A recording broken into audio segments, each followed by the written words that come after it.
Maraming haka-haka at opinyon ng mga mangangaral sa social media kung paano at kailan ang gagawing paghukom ng Diyos sa huling araw. May mga nagsasabing hindi lang isang beses ang gagawing paghukom ng Diyos.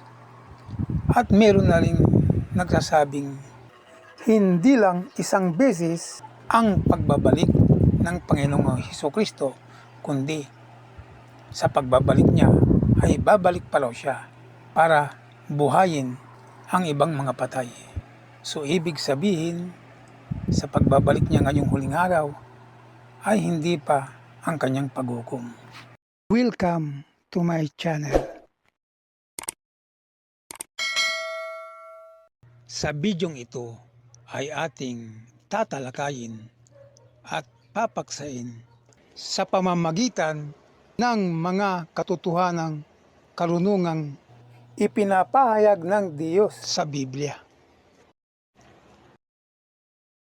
Ngayon, tanungin natin ang ipinapahayag ng banal na kasulatan ng Biblia kung ang mga haka-haka nila at opinyon na kanilang paniniwala ay may katotohanan. Kung Biblia po ang magpapatunay. Basahin po natin ang pananalita ng Apostol Pablo sa Aklat ng Gawa 17, talatang 31. Ang mga panahon ng kahangalan ay pinalipas na nga ng Diyos. Datapwat ngayoy ipinag-uutos niya sa mga tao na mangagsisi silang lahat sa lahat ng dako. At sa talatang 31 ay sinabi niya, sapagkat siya'y nagtakda ng isang araw na kanyang ipaghukom sa sanglibutan. Maliwanag ang sinabi ng Apostol Pablo na ang Diyos ay nagtakda ng isang araw na kanyang ipaghukom sa sanglibutan.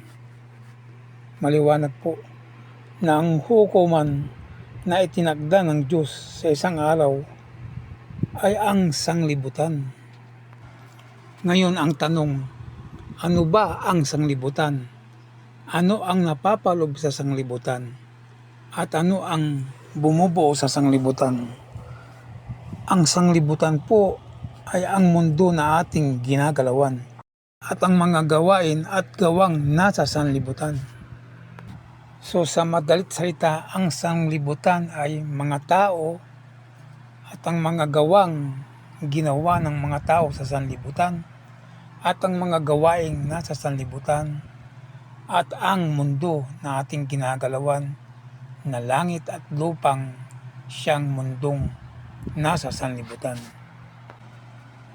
Kaya maliwanag po sa sinasabi sa talata na ang Diyos ay nagtakda ng isang araw na ipaghukom sa sanglibutan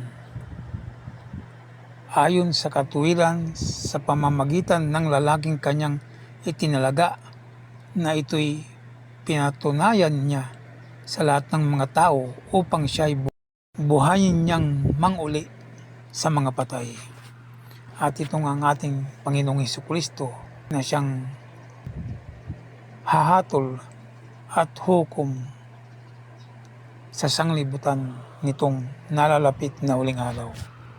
Sapagkat maliwanag po ang ipinapayag sa 2 Korinto 5, talatang 10 na sinasabi ng Apostol Pablo, sapagkat tayong lahat ay kinakailangang mahayag sa harapan ng hukuman ni Kristo upang tumanggap ang bawat isa ng mga bagay na ginawa sa pamamagitan ng katawan ayon sa ginawa niya, maging mabuti o masama. Kaya katotohanan sa huling araw ay sa hukuman ni Kristo na Diyos Anak tayo haharap upang tayo'y kanyang hatulan sa pamamagitan ng ating ginawa, mabuti man o masama. Ngayon, iisa-isahin natin ano ba ang huhukuman ng Panginoong Hesukristo sa isang araw na kanyang ipaghuhukom. Maliwanag po ang nakasulat sa Gawa 17 talatang 31, sapagkat siya'y nagtakda ng isang araw na kanyang ipaghuhukom. Ilalahad na po natin kung ano-ano ang huhukuman ng Panginoong Hesukristo sa isang araw na kanyang ipaghuhukom. At ito nga ay magaganap sa kanyang pagbabalik. Ngayon, paano ba siya babalik? Basahin po natin ang ipinapayag sa 1 Tesalonica pang-4 talatang 16 hanggang 17. Sapagkat ang Panginoon din ang bababang mula sa langit na may isang sigaw, may tinig ng arkanghel at may pakakak ng Diyos, at ang nangamatay kay Kristo ay unang mga bubuhay na manguli. At sa talatang 17 ay sinasabi ang ganito, kung magkagayon, tayong nangabubuhay na nangatitira ay aagawin kasama nila sa mga alapap upang salubungin ang Panginoon sa hangin, at sa ganito'y sa Panginoon tayo magpakailanman. Ngayon, unawain po natin ang ipinahayag sa talatang 16, sapagkat ang iba'y naliligaw sa katotohanan. Sabi dito na may isang sigaw, may tinig ng arkanghel at may pakakak ng Diyos. At ang nangamatay kay Kristo ay unang mga bubuhay na manguli. Ngunit walang sinabi sa talata na sila lang ang bubuhayin niya, kundi sila lang ang unang mabubuhay na manguli. Sa makatuwid, pagkabuhay sa kanila sa araw na yun, ay bubuhayin din niya lahat ng mga patay, sapagkat lahat po ng taong nasa libingan ay nakarinig po ng kanyang tinig. Maliwanag po. Yung tinig niya na pakakak ng Diyos ay narinig po ng lahat po ng nasa libingan, mabuti at masama. At ang patunay ay ang sinasabi sa aklat ng 1 pang-5 talatang 25 at talatang 28 hanggang 29.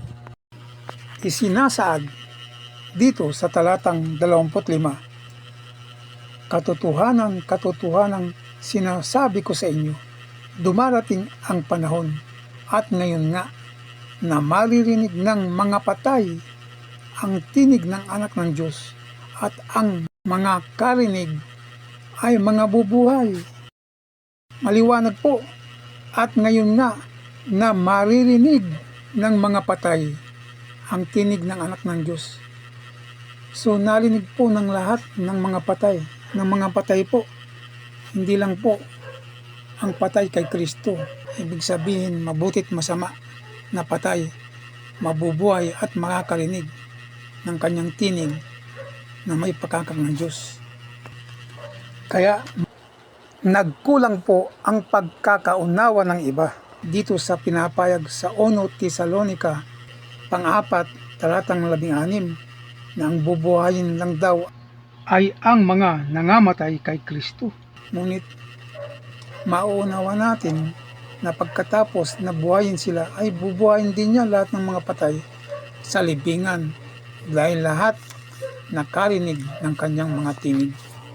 At ito'y lalong pinatututuhanan sa Apokalipsis 1 talatang 7 na lahat ng mga patay, mabubuti at masasama ay bubuhayin ni Kristo sa pagbabalik niya. Kaya po ang pagbuhay na manguli ay isang beses lang sa araw ng kanyang paghukom. Kaya nga sinasabi dito sa Apokalipsis 1 talatang 7, narito siya'y pumaparitong nasa sa mga alapaap at makikita siya ng bawat mata at nang nangagsiulos sa kanya, at ang lahat ng mga angkan sa lupa ay magsisitaghoy dahil sa kanya, gayon din siya nawa. So lahat po, maliwanag po, binuhay niya.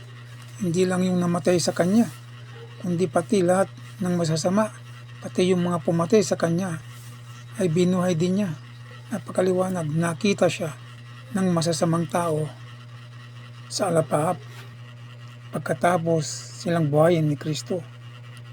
At ito'y dahil narinig nila yung tinig ng arkanghel na may pakakap ng Diyos, na pinatututuhanan dito sa 1 Tesalonica 4, talatang 16. At ito nga ang kanyang isang beses na pagbabalik. Sa huling araw, basahin pa ho natin ang ibang patunay na lahat po ng patay, mabubuti at masasama, ay bubuhayin niyang lahat sa kanyang pagbabalik. Dahil nga, isang araw lang ang kanyang paghuhukom. Hindi na siya babalik magpakailanman. Kaya nga sa pagbabalik niya ay paghuhukom ng lahat. Lahat po hukuman niya. Basahin po natin ang ipinapayag sa 1:5 talatang 28 hanggang 29. Huwag ninyong ipanggilalas ito, sapagkat dumarating ang oras na ang lahat ng nangasalibingan ay makakarinig ng kanyang tinig. Maliwanag po ang ipinapayag sa talatang ito. Lahat ng nangasalibingan ay makakarinig ng kanyang tinig. So maririnig po yung pagdating ng pagbabalik ng Panginoong Hesukristo. Maririnig po yung sigaw niya na may tinig ng arkanghel at may pakakak ng Diyos. At sa talatang 29 ay lalong patitibayan ito na lahat po ng mga patay ay bubuhayin. Sinasabi dito, at magsisilabas ang mga nagsisigawa ng mabuti ay sa pagkabuhay na manguli sa buhay, at ang mga nagsisigawa ng masama ay sa pagkabuhay na manguli sa paghatol. Kaya nga ang ipinapayag dito sa 1 Tesalonica 4 talatang 16 ay lahat po ng mga patay ay makakarinig ng kanyang tinig. Yung tinig niya na tinig ng arkanghel at may pakakak ng Diyos ay maririnig po ng lahat. Hindi lang po ang namatay sa kanya, kundi lahat po ng namatay na tao na nasa libingan ay makakarinig ng kanyang tinig, at sila ay mabubuhay na manguli, na gaya po ng pagkakasabi dito, at ito'y mangyayari sa isang araw na paghukom. Kaya wala pong babalikan si Kristo sa kanyang pagbabalik sa huling araw, ay wala siyang babalikan iba pang patay para buhayin niya pagkatapos pa ng 1,000 taon, dahil wala na siyang babalikan mundo at lupa na ating tinitirhan, sapagkat ito'y gugunawin niya. Susunod naman po natin ang iba pang gagawin niya sa kanyang isang araw na paghukom. Basahin po natin ang 2 Pedro 3 talatang 7. Ngunit ang sangkalangitan ngayon at ang lupa sa pamamagitan ng gayon ding salita ay iningatang talaga sa apoy na itinataan sa araw ng paghukom at ng paglipol sa mga taong masasama. Maliwanag po na ang sangkalangitan ngayon at ang lupa ay iniingatang talaga na itinataan sa araw ng paghukom. Kaya nga sa pagbabalik ni Kristo, pati mundong ito na langit at lupa ng mundong ating tinitirhan ay hukuman din ni Kristo. At ito'y itinataan sa apoy kasama ng mga taong buhay na dadatnan niyang masasama, masusunog kasama ng langit at lupang ito. Kasabay nga nito yung the last big one, dahil katapusan na ng sanglibutan. Maliwanag po na ang mga buhay na masasamang dadatnan niya sa kanyang pagbabalik sa huling araw ay hindi niya isinamang inagaw na kasama ng mga taong banal na nangatitira. Hindi niya isinamang inagaw sa alapaap. Bagkus, sila iniwan niya at kasamang sinunog niya sa apoy. So ang mga masasamang tao po ay kasama hong natupok, kasama pong nagunaw sa langit at lupa na ating tinitiran ngayon. Kaya maliwanag po na bago niya gunawin ang mundo, ang langit at lupa na ito na itinaan niya sa apoy, kasama ng mga taong masasama, ay binuhay ni Kristo lahat po ng taong nasa libingan, mabubutit masasama. At maging si Satanas ay huhukuman din ni Kristo sa isang araw ng kanyang ipaghuhukom, kasama ng kanyang mga anghel na nagrebelde sa Diyos. At ito ay pinatututuhanan sa 2 Pedro 2 talatang 4, sapagkat kung ang Diyos ay hindi nagpatawad sa mga anghel nang nagkasala ang mga ayaon, kundi sila ay ibinulid sa impyerno at kinulong sa mga hukay ng kadiliman upang ilaan sa paghukom. Maliwanag po, si Satanas po ay anghel na nagrebelde sa Diyos, kaya kasama siya na hukuman ni Kristo sa isang araw na kanyang ipaghukom. Basahin pa natin ang ipinapayag sa Judas 1 talatang 6. At ang mga anghel na hindi nangag-ingat ng kanilang sariling pamunuan, kundi iniwan ang kanilang sariling tahanan, ay iningatan niya sa tanikalang walang hanggan sa paghukom sa dakilang araw. Maliwanag po na lahat po ng anghel na nagrebelde sa Diyos, kasama si Satanas, ay hukuman ni Kristo at dahil sila itinaan sa araw ng paghuhukom. Kaya ang sinabi ng Panginoong Hesukristo sa Mateo 24 talatang 34, katotohanang sinasabi ko sa inyo, hindi lilipas ang lahing ito hanggang sa mga gaganap ang lahat ng mga bagay na ito. Lahat po, wala siyang sinabing hindi magaganap. Hindi niya sinabing hindi niya hukuman ang mga tao patay o buhay. Hindi niya sinabing hindi hukuman si Satanas at ang kanyang mga kasamahang nagrebuilding mga anghel sa Diyos. Hindi niya sinabing hindi niya gugunawin ang mundo, kundi lahat mga gaganap ang lahat ng mga bagay na ito. At ito nga ay mangyayari sa kanyang pagbabalik sa huling araw, sa isang araw na kanyang ipaghukom.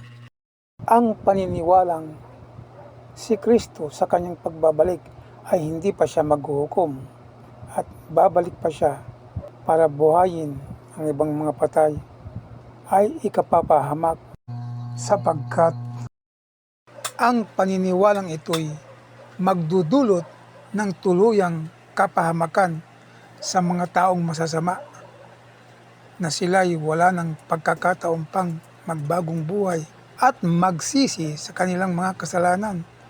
Sila'y patuloy na magiging makasalanan kung matatanim sa isipan nila na pagbalik ni Kristo ay hindi pa sila hahatulan sa kanilang kasamaan.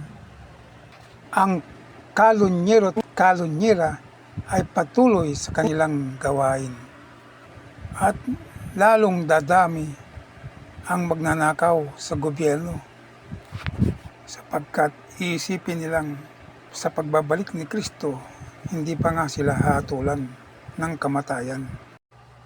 Gayong sa pagbabalik ni Kristo, pagkatapos niyang buhayin lahat ng mga patay sa libingan dahil lahat nakarinig ng kanyang tinig, at isinama niya ang lahat ng mga nasa libingang kanyang binuhay, mabubutit masasama, sa mga banal na maliligtas na buhay na nangatitira at inagaw silang lahat sa alapaap. At sa araw ding yon, ang mga taong masasamang natira sa lupa ay kanyang sinunog, kasama ng langit at lupang ating tinitirhan. Panoorin po natin ang isang lolang nagtatanong sa isang dating mangangaral. Tayo na po ang magpasya kung ito'y naligaw lang sa katotohanan. Narinig ko po kagabi na pag dumating si Jesus Christ, bubuhayin niya yung mga tao. Hindi na po ba nun maghuhukom? At kailan po ang mangyayari ang paghukom? Yun po ang gusto kong malawan. Salamat po kapatid. Naunawaan kita kapatid na Rosana kasi sa inyo, pagdating ni Kristo o paghuhukom na, mali yun kapatid. Wala sa Biblia yun. Ang pagdating ni Kristo, sa unang pagdating niya, babalik kasi siya eh. Hindi siya maghuhukom. Yung mga patay na namatay kay Kristo, bubuhayin niya maguli. Yun. At yun doon mangyayari tinatawag na pag-agaw. Aagawin yung binuhay na maguli kasama nung mga nabubuhay namang dinat ng buhay. Eh yun ang mangyayari. Hindi paghuhukom yun. Mali yung pagkaunawa ni Manalo na pagdating ni Kristo, huhukom na agad. Meron pa siyang isang pagdating. At yun ay pagkatapos ng 1,000 taon. Tandaan mo ha. Ang 1,000 taon, yun ang paghuhukom pagkatapos ng 1,000 taon. Babasahin ko sa iyo ang Apokalipsis, Kapitulo 20, versikulo 5 hanggang 7. Pakinggan mo ha. Ang mga iba sa mga patay ay hindi nangabuhay hanggang sa naganap ang 1,000 taon. Ito ang unang pagkabuhay na maguli. Mapalad at banal ang makalakip sa unang pagkabuhay na maguli. Sa mga ito'y walang kapangyarihan ang ikalawang kamatayan, kundi sila'y magiging mga saserdote ng Diyos at ni Kristo at maghaharing kasama niya sa loob ng 1,000 taon. Kita mo? Pagkatapos ng pagkabuhay na maguli, yung una, yung mga nabuhay na maguli sa una, magiging saserdote ng Diyos at ni Kristo, mapapalad sila. Sa kanila wala nang kapangyarihan ng ikalawang kamatayan, kundi sila'y magiging mga saserdote ng Diyos at ni Kristo at maghaharing kasama niya sa loob ng 1,000 taon. Ano mangyayari? Pakinggan mo versikulo 5. Ang mga iba sa mga patay ay hindi nangabuhay hanggang sa naganap ang 1,000 taon. Ito ang unang pagkabuhay na maguli. Pagkatapos ng unang pagkabuhay na maguli, susunod ang huli. Yun nga yung mga patay na mabubuhay pagkatapos ng 1,000 taon. Sabi kasi sa Biblia, ang iba sa mga patay hindi na mga buhay hanggang sa maganap ang 1,000 taon. So may pagitan ng dalawang pagkabuhay. Ngayon po, para maliwanagan po tayo, basahin po natin ang ipinapayag sa mga Apokalipsis 20, talatang 4 hanggang talatang 6. Unawain po nating mabuti, laliman lang po natin ang ating pangunawa para hindi tayo maligaw sa katotohanan. So sabi ni Juan sa talatang 4, at nakakita ako ng mga luklukan at may mga nagsilukluk sa mga ito. Sila ay pinagkalooban ng paghatol at nakita ko ang mga kaluluwa ng mga pinugutan ng ulo dahil sa patotoo ni Jesus at dahil sa salita ng Diyos. At ang mga hindi sumamba sa hayop o sa kanilang larawan man at hindi tumanggap ng tanda sa kanilang mga noo at sa kanilang kamay. At sila ay nangabuhay at nagsipagharing kasama ni Kristo sa loob ng 1,000 taon. Ang ipinapayag sa talatang 4, mauunawa natin na ito'y mga patay na mabubuti at banal na mga tao na namatay kay Kristo sa panahon niya hanggang bago siya dumating. Wala pong kasama rito na mga patay sa panahon ng Diyos Ama. Basahin po ulit natin at unawain po natin ang unang pangungusap sa talata. At nakakita ako ng mga luklukan at may mga nagsiluklok sa mga ito. Sila ay pinagkalooban ng paghatol. Ang patunay na itong mga hahatol na ito ay mga taong mabubuti na namatay sa panahon ni Kristo ay ang sinabi ng Apostol Pablo, apostol ni Kristo na siyang magtuturo ng kanyang ebanghelyo. Sinabi ng Apostol Pablo sa mga kasama niya at sa mga miyembro niya, hindi ba ninyo nalalaman na ating hatulan ang mga anghel? Kaya maliwanag na nang sinabi ng Diyos sa pamamagitan ng Apostol Pablo na ang mga anghel ay hatulan ng mga banal ay sa panahon na ni Kristo. at ito'y hindi pa nabanggit sa panahon ng Diyos Ama. At ang isinasaad dito na nakita ni Juan at nakita ko ang mga kaluluwa ng mga pinugutan ng ulo dahil sa patutuo ni Jesus at dahil sa salita ng Diyos. Ito'y mga pawang mga apostol ni Kristo na namatay sa Kanya na pinugutan ng ulo. At ang isang nga ritong apostol niya na pinugutan ng ulo ay walang iba kundi si Apostol Pablo. At ang hindi mga sumamba sa hayop sa kanyang larawan at hindi tumanggap ng tanda sa kanilang noo at kanilang kamay ay ito yung mga taong matutuwid at mabubuti sa panahon ni Kristo hanggang bago siya dumating. Kaya ang lahat ng mga tinutukoy ng mga tao rito ay mga patay sa panahon niya at kasama ng kanyang mga alagad. At sila'y magsisipagharing kasama ni Kristo sa loob ng 1,000 taon. Ngayon, nasaan naman ang mga matutuwid at banal na mga patay sa panahon ng Diyos Ama? Except yung mga inakyat ng Diyos Ama sa langit na buhay ng mga taong lingkod niya katulad nila Enoch. Hindi po sila kasama sa tinutukoy natin. Nasaan si Abel na patay na banal na kapatid ni Cain? Nasaan si Abraham, si Isaac, si Jacob at ibang mga kalahi niyang mga banal? Nasaan si Lot? Nasaan si Noe at ang mga anak niyang mga banal? Di ba't sila'y nag-aantay sa pagbabalik ni Kristo para sila ay mabuhay? Kaya nga kung lalaliman natin ang ating pangunawa, sila ang tinutukoy dito sa Apokalipsis 20 talatang 5 na sila ang mga iba sa mga patay ay hindi nangabuhay hanggang sa naganap ang 1,000 taon. Bakit? Matagal na silang patay. Naganap na ang 1,000 taon. Hanggang sa naganap ang 1,000 taon ay hindi pa rin sila nangabuhay. Bakit? Inaantay nila ang pagbabalik ni Kristo na siyang kanyang ipaghuhukom. Inaantay nila yung kanyang tinig ng alkanghel na may pakakak ng Diyos para marinig nila sapagkat sila rin ay nasa libingan. Sila rin ay mga patay na nasa libingan. Kaya nga para sila'y mabuhay, huwag kang magkikreate ng 1,000 pagitan. Sa pagbabalik ni Kristo, ilalakip mo sila sa talatang 6 kasama ng nasa talatang 4. So maglalakip yung talatang 4 at talatang 5 dito sa talatang 6. Dahil nga sa katotohanan, lahat ng patay ay mabubuhay dahil makakarinig ng kanyang tinig. Lahat ng patay sa Diyos Ama at sa Diyos Anak. Kaya mapalad at banal ang makalakip sa unang pagkabuhay na manguli. Sa mga ito'y walang kapangyarihan ang ikalawang kamatayan, kundi sila ay magiging mga saserdote ng Diyos at ni Kristo at maghaharing kasama niya sa loob ng 1,000 taon. Hay no, tignan natin ang isinasad sa talatang pang-5 at pang-6. Parehong unang pagkabuhay na manguli.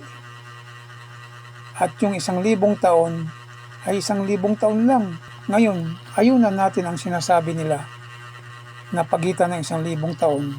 Pag-create tayo ng 1,000 taon at pagkatapos nitong 1,000 taon, basahin ulit natin ang talata. Ang mga iba sa mga patay ay hindi nangabuhay hanggang sa naganap ang 1,000 taon. O yan o, tapos na naman yung 1,000 taon, hindi na naman sila nangabuhay. Mag-create na naman tayo ng another pagitan ng 1,000 taon. Basahin ulit natin ang talata. Ang mga iba sa mga patay ay hindi nangabuhay hanggang sa naganap ang 1,000 taon. Paulit-ulit lang po na pagkatapos ng 1,000 taon ay hindi na naman sila nangabuhay.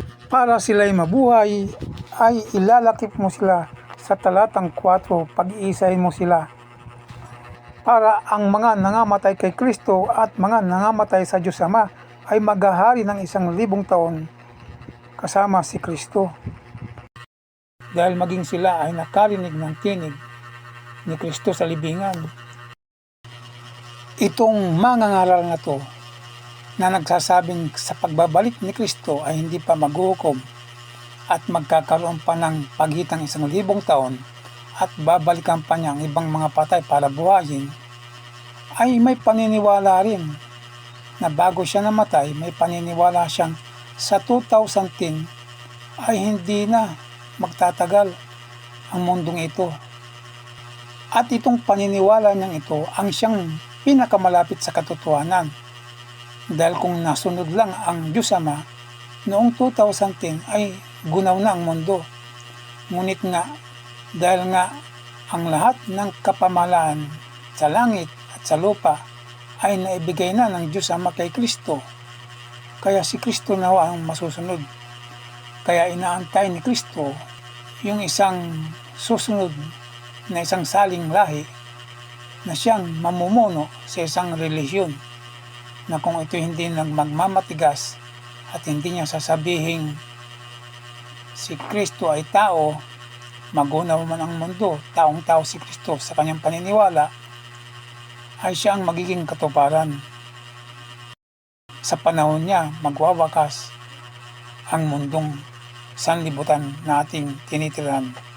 Sapagkat yung panukat ni Kristong Diyos Anak ay sumakto sa panahon ng ika-4 na saling lahi. Yung kawakasan po, kung kailan nasa pintuan na nga siya, ay doon po saktong-sakto sa panukat ni Kristo sa huling araw. Ngayon, pakinggan po natin ang payag ng mga ngaral na yumao na sa mundo. Ito'y kanyang paniniwala na pinakamalapit sa katotohanan. Magtatayo pa sila ng isang project na matatapos sa 2010. Sa 2010, doon daw matatapos. Malaking project. Sabi ko, kayo na lang, hindi na ako sasali riyan. Hindi naman ako naniniwala aabot pa tayo nung ganong katagal na matagal.